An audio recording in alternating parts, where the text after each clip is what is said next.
الطلاق مرتان، فإمساك بمعروف أو تصريح بإحسان.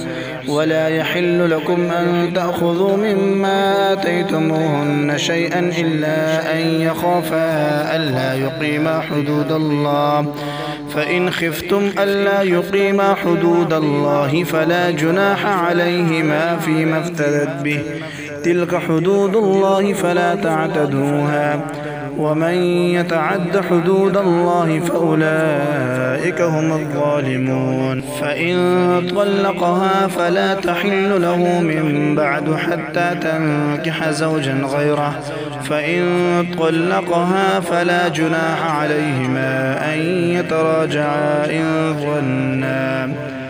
إن ظنا أن يقيما حدود الله، وتلك حدود الله يبينها لقوم يعلمون. وإذا طلقتم النساء فبلغن أجلهن فأمسكوهن بمعروف أو سرحوهن بمعروف، ولا تمسكوهن ضرارا لتعتدوا، ومن يفعل ذلك فقد ظلم نفسه.